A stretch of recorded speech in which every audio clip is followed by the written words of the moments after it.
आज हमने टॉपिक लिया है ह्यूमन ब्लड। तो ह्यूमन ब्लड है तो ये एग्जैक्टली ब्लड वेसल है, ये आर्टरी हो सकती है या वेन हो सकती है। तो इसमें से जो फ्लो होता है ब्लड, तो उसमें मेजरली जो होता है वो प्लाज्मा होता है एंड उसके बाद जो सेल्स होते हैं जिसको हम आरबीसी, डब्ल्यूबीसी या प्लेटलेट कहते हैं, और अदर देन दिस आल्सो कुछ प्रोटीन वगैरह भी हो सकते हैं इसमें। तो इसमें प्लाज्मा, देन लिम्फोसाइट, ये डब्ल्यूबीसी है, then neutrophil, then platelet, then eosinophil, then basophil, then monocyte, erythrocyte. Erythrocyte यानी कि रेड जो ब्लड सेल है, तो उसको ही हम एरिथ्रोसाइट कहते हैं। तो ये सारे कंपोनेंट किसके हैं? तो ये सारे ब्लड के कंपोनेंट है, तो ये इंडिविजुअली हम इसको देखेंगे। तो ये ह्यूमन ब्लड जो है, तो ये हमने लिया है with reference to class 5, 6, 7, 8, 9, 10, 11, 12 science, CBSE board और एनसीईआरटी के रेफरेंस से। तो कंपोजिशन की ऑफ ब्लड की बात करें, तो जो ब्लड होता है ह्यूमन ब्लड, तो उसमें 55% प्लाज्मा होता है जो येलोइश कलर का होता है ऐसे, जिसको स्ट्रॉ कलर भी कह सकते हैं। एंड जो व्हाइट ब्लड सेल्स रहते हैं एंड प्लेटलेट रहते हैं, उनका परसेंटेज अराउंड 4% के आसपास रहता है। एंड जो रेड ब्लड सेल्स है, उनका परसेंटेज अराउंड 41% रहता है। ये हल्का वेरी कर सकता है, बट बहुत माइन्यूटली, बट मेजरली अगर हम देखेंगे तो जो प्लाज्मा है वो 45% रहता है, जो वाटरी पार्ट रहता है ब्लड का, और उसमें जो सेल्स रहते हैं वो सेल्स ऑलमोस्ट 45% कवर करते हैं। तो जो ब्लड है, तो ब्लड में रेड ब्लड सेल्स होता है।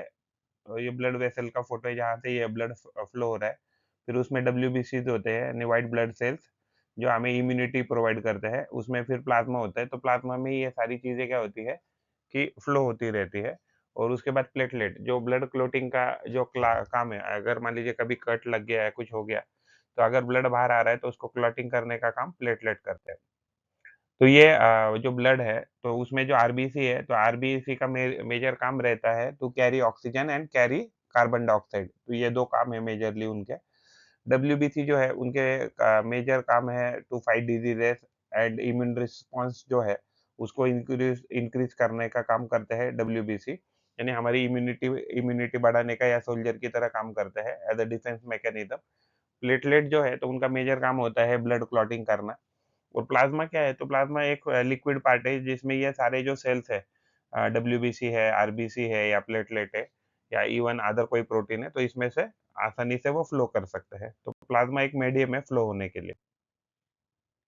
तो जो ह्यूमन ब्लड है, तो इसमें प्लाज्मा होता है, डब्ल्यूबीसी यानी व्हाइट ब्लड सेल होता है, प्लेटलेट होता है, एंड ये अराउंड 4% होता है और ये अराउंड 41% होता है, जिसको हम कहेंगे रेड ब्लड सेल्स। तो रेड ब्लड सेल्स की वजह से ही हमारा ब्लड जो है, तो उसका कलर हमें रेड दिखता है।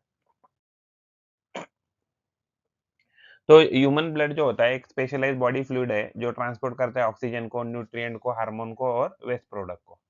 तो एक वाइटल बॉडी फ्लूइड है जो सर्कुलेटरी सिस्टम हमारा बनाता है बॉडी में, जो एक इम्यून सिस्टम भी क्रिएट करता है और वेस्ट रिमूवल सिस्टम के लिए भी काम करता है।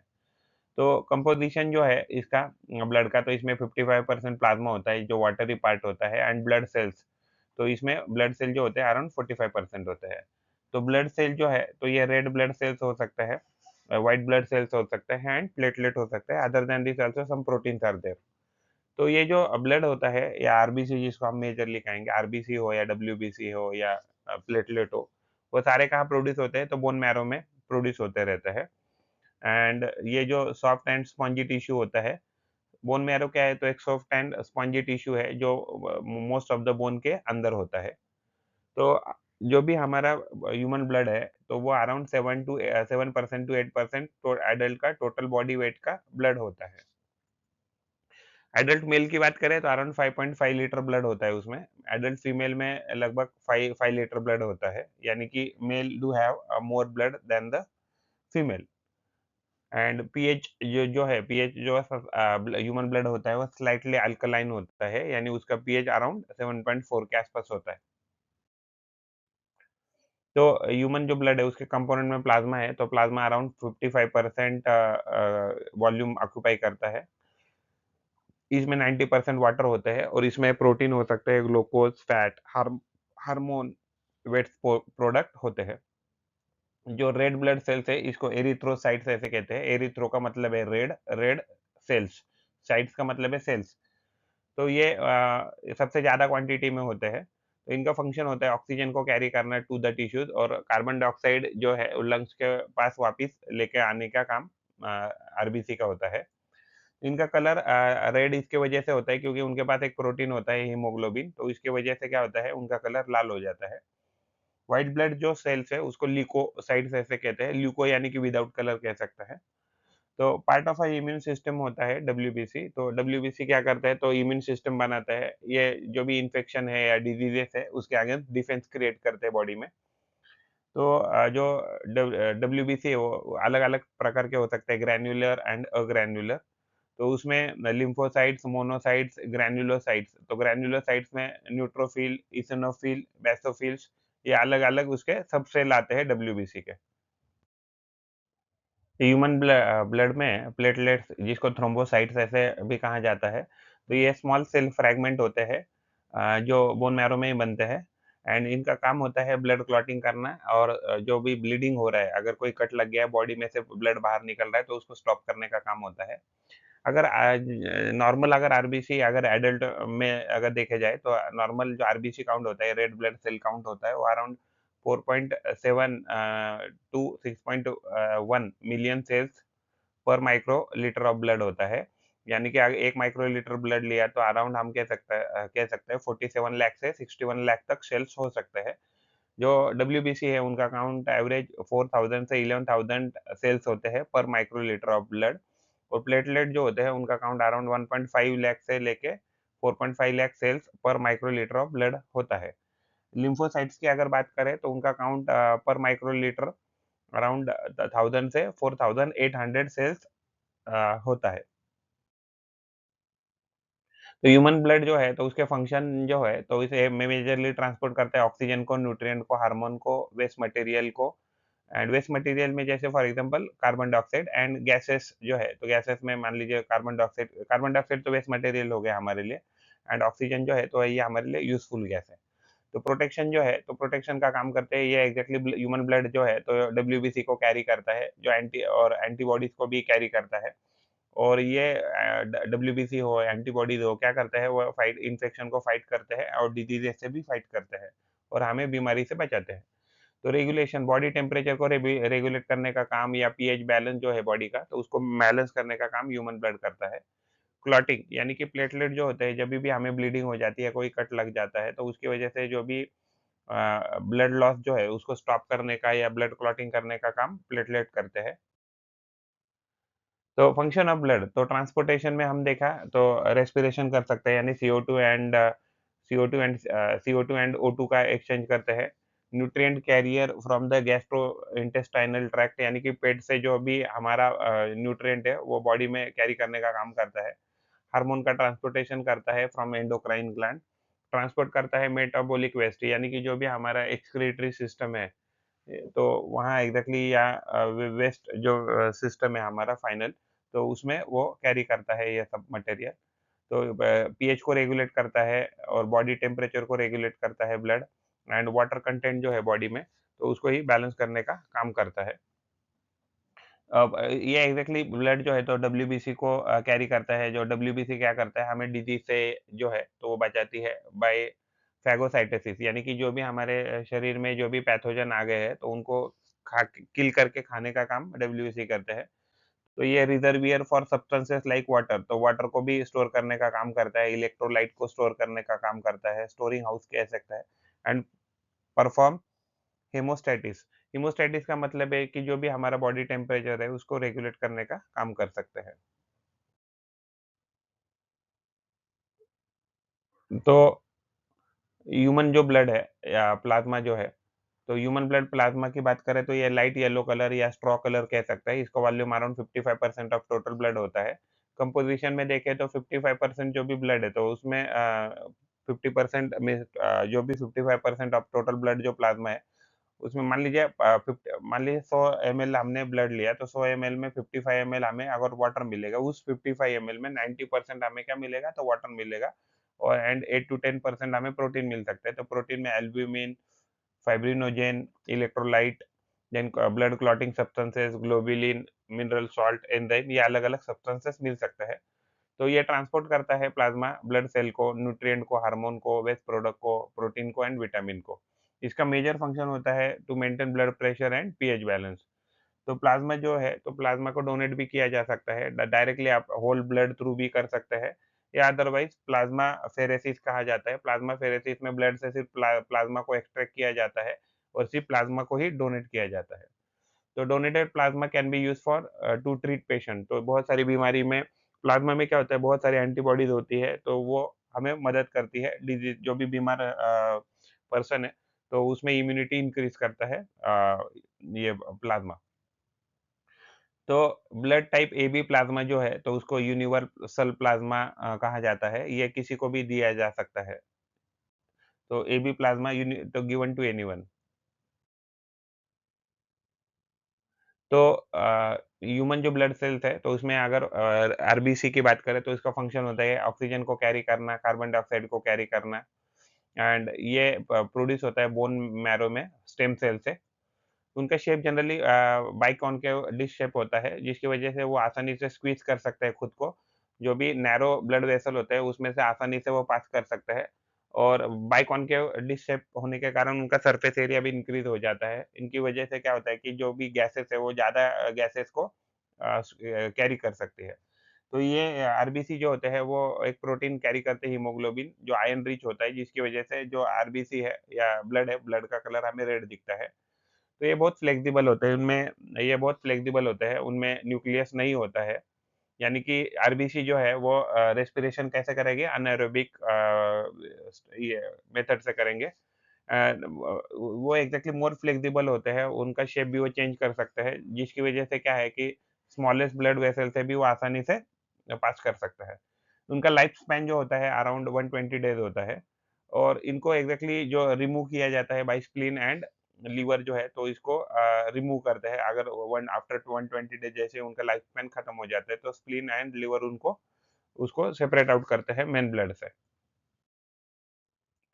तो आरबीसी जो है, तो आरबीसी की वजह से क्या-क्या डिज़ीज़ेज़ हो सकती है, एनीमिया हो सकता है, अगर हमारा पास अगर काउंट आरबीसी का कम है, तो हमें एनीमिया हो सकता है, जिसकी वजह से हमें थकान महसूस हो सकती है या हमें शॉर्टनेस ऑफ ब्रेथ यानी कि हमें साँस फूलने की बीमारी हो सकती है। तो ये किसकी वजह से हो सकता है, आयरन डेफिशिएंसी की वजह से या विटामिन डेफिशिएंसी की वजह से या अदरवाइज़ सर्टेन डिज़ीज़ेज़ है जिसमें एनीमिया हो सकता है या अगर आप कोई ऐसी दवाई ले रहे हैं जिसकी वजह से एनीमिया हो सकता है। तो पॉलीसिथेमिया जो है, इसमें क्या हो जाता है कि आरबीसी का काउंट बहुत ज़्यादा बढ़ जाता है और ये एग्ज़ैक्टली लंग अगर किसी को डिज़ीज़ है या हार्ट डिज़ीज़ है, तो इसमें क्या हो जाता है आरबीसी का काउंट इंक्रीज़ हो जाता है। तो अगर हमें आरबीसी को हेल्दी रखना है या उसके काउंट को हेल्दी रखना है, तो हमें बैलेंस डाइट खाना पड़ेगा। जो जो भी फूड है, जिसमें आयरन ज़्यादा हो या विटामिन बी12, बी9 या विटामिन सी जो है, तो वो ज़्यादा क्वांटिटी में है या सफिशिएंट क्वांटिटी में है, ऐसा फूड हमें बैलेंस डाइट लेना होगा। तो जनरली जो भी स्मोकिंग करते हैं, तो स्मोकिंग करने से आरबीसी का काउंट डिस्टर्ब हो जाता है, तो स्मोकिंग को अवॉइड करना चाहिए। तो व्हाइट ब्लड सेल जो है हमारे बॉडी में इम्यूनिटी ये करते हैं, क्रिएट करते हैं। तो ये 2 टाइप्स के होते हैं, ग्रैन्युलोसाइट यानी दानेदार होते हैं और अग्रैन्युलोसाइट यानी कि ये दानेदार नहीं है, ये फ्लैट होते हैं। तो ग्रैन्युलोसाइट में न्यूट्रोफिल, इसिनोफिल, बेसोफिल और अग्रैन्युलोसाइट में लिम्फोसाइट एंड मोनोसाइट ऐसे अलग-अलग टाइप होते हैं। तो type of white blood cell की बात करें तो ग्रैन्युलोसाइट एंड अग्रैन्युलोसाइट है। तो न्यूट्रोफिल जो होते हैं, तो ये फैगोसाइटोसिस यानी कि जो भी पैथोजन है उसको खाने का काम करते हैं। इसिनोफिल जो है वो they fight against the parasitic infection, तो पैरासिटिक इन्फेक्शन को मारने के लिए मदद करते हैं। बेसोफिल जो है वो inflammatory and allergic reaction produce करने में मदद करते हैं। लिम्फोसाइट जो है मीन्स ग्रैन्युलोसाइट जो है, तो लिम्फोसाइट जो है वो स्पेसिफिक इम्यून रिस्पॉन्स को क्रिएट करने में मदद करते हैं और मोनोसाइट जो है, तो ये फाइटोबैक्टीरिया, वायरसेस एंड फंजाई, तो इसको लड़ने में मदद करते हैं। उसमें फिर उसमें भी सब कैटेगरी है लिम्फोसाइट में, B lymphocyte, T lymphocyte and natural killer cell. तो अगर डब्ल्यूबीसी की बात करें, तो डब्ल्यूबीसी में सबसे ज़्यादा क्वांटिटी जो रहता है वो न्यूट्रोफिल का होता है, लगभग अराउंड 40 टू 70%। लिम्फोसाइट जो होता है उनका परसेंट अराउंड 20 टू 40% तक हो सकता है। मोनोसाइट जो है उनका परसेंटेज 2 टू 10% तक हो सकता है और इसिनोफिल जो है उनका परसेंट अराउंड 1 टू 6% तक हो सकता है। और बेसोफिल जो है उनका परसेंटेज लेस देन 1% होता है। तो न्यूट्रोफिल जो है ये मल्टीलोब होते हैं, ये बैक्टीरिया और फंगल इन्फेक्शन के साथ फाइट करते हैं। These are most common first ये एग्ज़ैक्टली जभी भी हमारे शरीर में बॉडी में पैथोजन आ जाते हैं, they they are the first responder to the microbial infection. फिर उसके बाद जो फ़िल जो है, ये बाइलोब होते हैं, ये पैरासिटिक इन्फेक्शन में फाइट करते हैं और एलर्जिक रिएक्शन जो है या इन्फ्लेमेटरी जो रिएक्शन है, तो उसमें ये मदद करते हैं। बेसोफिल जो है, ये बाइलोब या ट्राइलोब भी हो सकता है और ये एलर्जिक रिएक्शन हो या एंटीजन रिस्पॉन्स हो, तो इसमें मदद करते हैं और ये रिलीज़ करते हैं हिस्टामिन जो वैसोडायलेशन का काम करते हैं। यानी कि जो भी हमारा ब्लड वेसल है, उसका एक्सपेंशन या कॉन्ट्रैक्शन हम कह सकते हैं, उसमें ये काम करते हैं। एंड लिम्फोसाइट जो है, तो लिम्फोसाइट डीप स्टेनिंग हो या इसेंट्रिक उनका स्ट्रक्चर होता है, तो ये ब्लड बी सेल को कैरी करते हैं। CD4 plus helper T cell, CD8 plus cytotoxic T cells ये इसको कैरी करते हैं एंड ये operate primarily in the lymphatic system. तो ये जनरली हमें लिम्फोसाइट कहाँ मिलते हैं? तो हमें लिम्फेटिक सिस्टम में मिलते हैं। उसके बाद जो मोनोसाइट जो है, ये किडनी शेप होते हैं, ये फैगोसाइटोसिस पैथोजन की करने में यानी उनको खाने में मदद करते हैं। Presentation of antigen to T cells, eventually they become tissue macrophages which remove dead cells, debris and attack microorganism यानी कि मेजरली जो पैथोजन है उनको खाकर उसको रिमूव करने का काम मोनोसाइट्स करते रहते हैं। तो जो डब्ल्यूबीसी है उनका अलग-अलग टाइप है जैसे neutrophil, lymphocyte, monocyte, eosinophil and basophil. Granulocyte में न्यूट्रोफिल आते हैं, इसिनोफिल आते हैं एंड बेसोफिल आते हैं। ग्रैन्युलोसाइट में लिम्फोसाइट एंड मोनोसाइट आते हैं। ग्रैन्युलोसाइट जो है तो उसमें अगर न्यूट्रोफिल की बात करें तो ये सबसे ज़्यादा क्वांटिटी में होते हैं। ये फर्स्ट रिस्पॉन्डर होते हैं इन्फेक्शन को और ये बैक्टीरिया और फंजाई को किल करते हैं। इसिनोजोफिल है, ये पैरासाइट को टारगेट करते हैं या कैंसर सेल जो उसको टारगेट करते हैं और ये they are involved in allergic reaction. जो बेसोफिल जो होते हैं वो हिस्टामिन को रिलीज़ करते हैं एंड वो ट्रिगर करते हैं इन्फ्लेमेटरी रिस्पॉन्स और जो एलर्जेंस है तो उनके साथ या जो भी एलर्जी प्रोड्यूस करने वाले हैं, तो उनके साथ फाइट करते हैं बेसोफिल। उसके बाद ग्रैन्युलोसाइट जो है, तो उसमें मेजरली लिम्फोसाइट्स आते हैं, तो ये क्रूशियल रोल प्ले करते हैं इम्यून मेमोरी में, यानी कि वो एक मेमोरी क्रिएट करते हैं बॉडी में और ये वायरल इन्फेक्शन उसके साथ फाइट करते हैं। जो बी सेल्स होते हैं लिम्फोसाइट में अगर कैटेगरी करें तो बी सेल्स क्या करते हैं, तो एंटीबॉडीज़ प्रोड्यूस करते हैं और पैथोजन के साथ फाइट करते हैं। टी सेल जो है, वो आइडेंटिफाई करते हैं और अटैक करते हैं इन्फेक्टेड सेल को। नेचुरल किलर जो सेल है, वो क्या करते हैं, दे किल करते हैं कैंसर सेल को और वायरली इन्फेक्टेड जो सेल्स है, तो उनको भी किल करने का काम नेचुरल किलर सेल्स करते हैं। जो मोनोसाइट्स होते हैं, तो मोनोसाइट्स एक्चुअली लार्जेस्ट होते हैं डब्ल्यूबीसी में और जो डेड सेल्स होते हैं, उनको खाने का काम करते हैं, डेब्रिस जो होते हैं, उसको खाने का काम करते हैं एंड वो मैच्योर इंटो मैक्रोफेजेस यानी कि वो मोनोसाइट्स मैच्योर होके मैक्रोफेजेस बन जाते हैं टू फाइट क्रोनिक इन्फेक्शन। तो अगर क्रोनिक इन्फेक्शन है, तो इस केस में वो उसको ही रिमूव करने का काम करते हैं मोनोसाइट्स। अगर हम प्लेटलेट्स की बात करते हैं, तो प्लेटलेट जो होते हैं जनरली वो टाइनी डिश शेप होते हैं और ये ब्लड सेल फ्रैगमेंट से जनरली बनते हैं। तो ये भी कहाँ बनते हैं, तो बोन मैरो में ही बनते हैं, यानी कि सारे जो ब्लड सेल्स है, तो blood cells generally bone marrow में ही बनते हैं, स्टेम सेल से। तो ये ब्लड क्लॉटिंग में मदद करते हैं और ब्लड लॉस को रोकते हैं। ब्लड लॉस होने से रोकते हैं और ये बोन मैरो में प्रोड्यूस होते हैं। उनका नॉर्मल काउंट 1.5 लाख से 4.5 लाख पर माइक्रो लीटर ब्लड आता है। थ्रोम्बोसाइटोपेनिया अगर वो जो काउंट है, अगर वो 1.5 लैक्स से अगर बिलो हो गया पर माइक्रो लीटर ब्लड, तो इसकी वजह से एक्सेसिव ब्लीडिंग चालू हो सकता है या बिकॉज़ ऑफ माइनर कट्स और इंटरनल ब्लीडिंग भी हो सकता है, अगर प्लेटलेट की क्वांटिटी कम हो गई तो। तो थ्रोम्बोसाइटोसिस क्या है, तो अगर काउंट अगर 4.5 यानी कि एवरेज से भी ज़्यादा हो गया पर माइक्रोलीटर, तो ये क्या होता है, इसकी वजह से डेंजरस जो ब्लड क्लॉटिंग जो होता है, तो बॉडी के अंदर ही ब्लड क्लॉटिंग स्टार्ट हो जाएगा ऑटोमैटिकली। तो जो ब्लड ब्लड टाइप होता है, अलग-अलग टाइप के होते हैं, तो ओ, ए, बी यानी ए, बी, ओ टाइप के ब्लड होते हैं। तो अगर हम ब्लड की बात करें, तो ओ में क्या होता है कि एक एक एंटीजन जुड़ा रहे इसमें कोई एंटीजन जुड़ा नहीं होता है। यानी कि अगर हम ए से स्टार्ट करते हैं, तो ए अगर ब्लड है, तो ए पॉजिटिव का मतलब क्या है? ए पॉजिटिव का मतलब है ए के ऊपर ए एंटीजन है, यानी कि अदर देन ए अगर ब्लड आ गया तो उसको रिजेक्ट किया जाएगा। और उसके ऊपर भी और एक जो आरएच होता है, तो आरएच अगर इसके ऊपर है आरएच का प्रोटीन, तो इसको आरएच पॉजिटिव कहा जाएगा। सेम टू सेम बी जो है, तो बी के ऊपर एक बी एंटीजन है, यानी कि बी अदर देन बी अगर ब्लड इसके अंदर आ गया तो ये इसको किल करना चालू कर देगा। और उसके ऊपर बी पॉजिटिव में क्या होता है, यहाँ आरएच का एक प्रोटीन लगा रहता है ब्लड सेल्स के ऊपर। लेकिन अगर हम ए नेगेटिव की बात करें, तो ए नेगेटिव में क्या है, आप यहाँ देखेंगे तो यहाँ आरएच नहीं है। तो आरएच नहीं है, इसलिए हम इसको ए नेगेटिव कहते हैं। वैसे ही यहाँ देखेंगे तो जो आरएच है वो नहीं है, तो यहाँ इसलिए हम इसको बी नेगेटिव कहते हैं। और जो ओ होता है उसमें ए एंटीजन भी नहीं होता है और बी एंटीजन भी नहीं होता है। हाँ, लेकिन ओ पॉज़िटिव में सिर्फ़ आरएच का जो प्रोटीन है, तो सेल के ऊपर जुड़ा होता है। लेकिन ओ नेगेटिव की बात करें, तो ओ नेगेटिव में एंटीजन भी नहीं होता है और आरएच जो प्रोटीन है, वो भी नहीं जुड़ा होता है। अगर एबी की बात करें, तो एबी के केस में एबी जो पॉज़िटिव है, इसमें ए एंटीजन भी अवेलेबल होता है उसके ऊपर एंड बी एंटीजन भी अवेलेबल होते हैं। यानी other than A and B अगर उसमें ब्लड डाला गया, तो वो एक्सेप्ट नहीं करेगा। बट अदर देन एक्चुअली क्या है, एबी जो है, तो ये हम कह सकते हैं कि जनरली ये यूनिवर्सल एक्सेप्टर है, यानी कि जनरली वो सबसे ही लेता है। और अगर एबी नेगेटिव की बात करें, तो इसमें ए एंटीजन भी है, बी एंटीजन भी है, बट इसमें क्या नहीं है, तो आरएच जो प्रोटीन है, इसमें जुड़ा नहीं है। तो अगर हम न देखें तो दुनिया भर में जो भी है, सबसे ज़्यादा जो ब्लड ग्रुप है वो ओ पॉज़िटिव के है जो 38% आता है, उसके बाद ओ नेगेटिव है जो 7% आता है और एबी नेगेटिव जो है, तो एबी नेगेटिव के ब्लड ऑलमोस्ट द दुनिया में ऑलमोस्ट 1% लोगों के पास ही है एंड ये सारे परसेंटेज दिए हैं ब्लड के। तो ह्यूमन ब्लड के अगर ब्लड ग्रुप या ब्लड टाइप बात करें तो majorly A plus, A minus, B minus, AB plus, AB minus, O plus and O minus, ये मेजर कैटेगरी के ब्लड ग्रुप है। अदर देन दिस आल्सो बहुत सारे ब्लड ग्रुप आते हैं।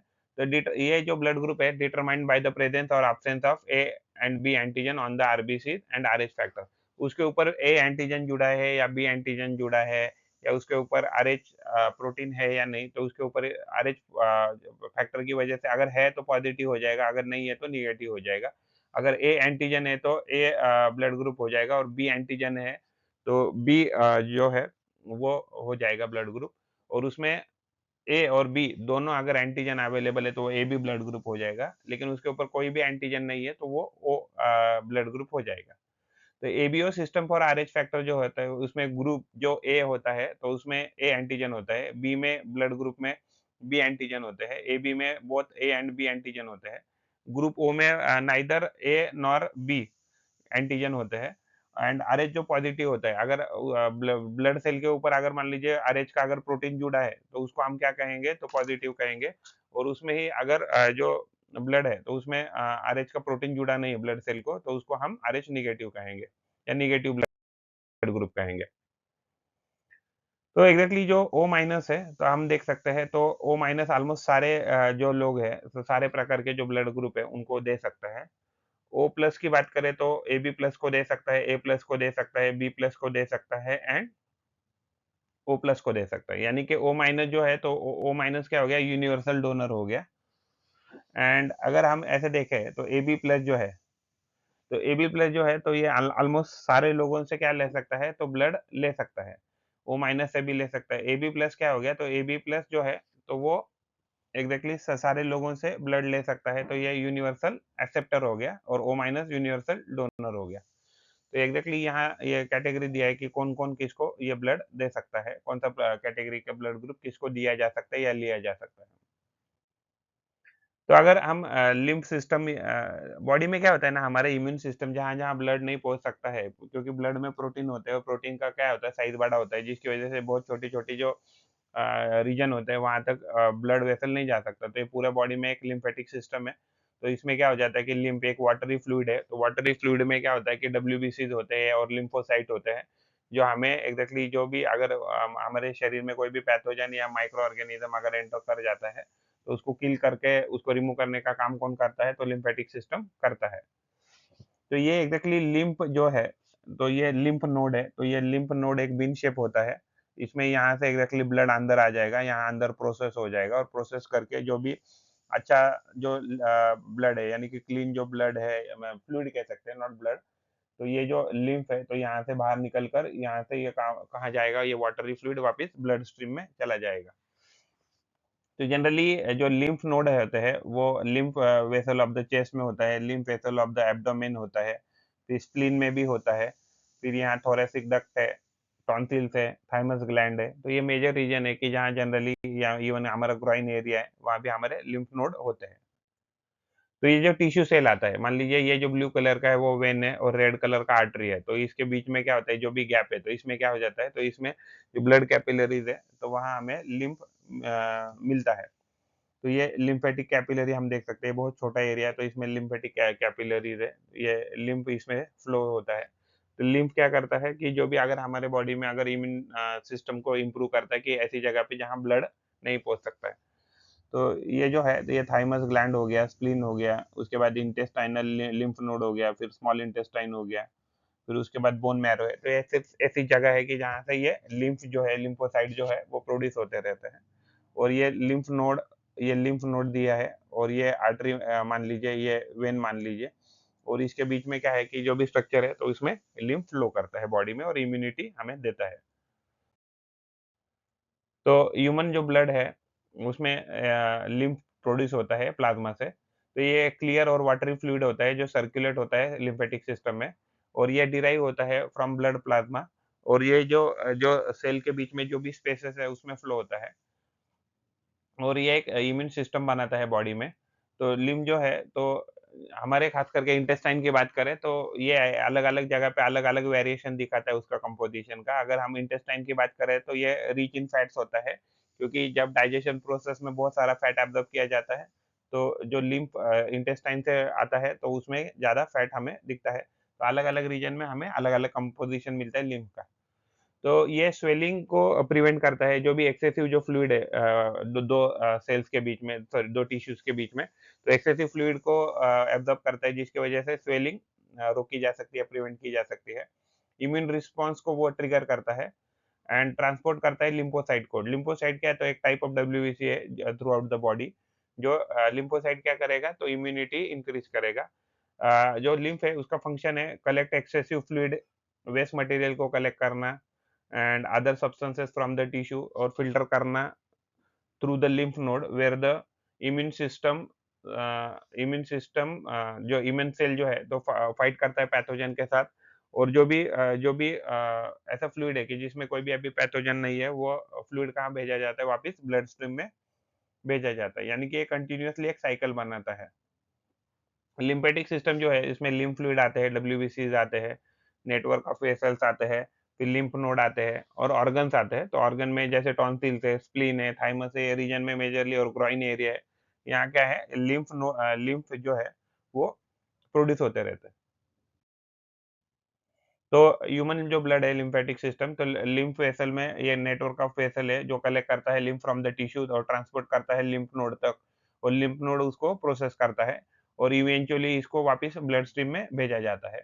तो लिम्फ जो नोड है, ये स्मॉल बीन शेप ऑर्गन होता है जो फिल्टर की तरह काम करता है, जो जर्म को ट्रैप करता है, वेस्ट मटेरियल को ट्रैप करता है, और डब्ल्यूबीसी को स्टोर करता है। एंड जो जो लोकेटेड होता है इन क्लस्टर्स, क्लस्टर्स में लोकेटेड होता है बॉडी में, थ्रू आउट द बॉडी, जैसे नेक में, आर्म पिट में, ग्रोइन एरिया में हमें लिम्फ नोड मिलेंगे। तो अदर ऑर्गन जो भी है, जो लिम्फेटिक सिस्टम बनाते हैं, जैसे टॉन्सिल है, थाइमस है, स्प्लीन है, यहाँ क्या हो जाता है कि लिम्फ प्रोड्यूस होता रहता है। If you like the effort and information, then please like video and subscribe the channel and provide your valuable comments in the comment box or WhatsApp number 8055638591। Thanks for watching. Thank you. पढ़ते रहिए, बढ़ते रहिए. Keep learning, keep growing. Thank you.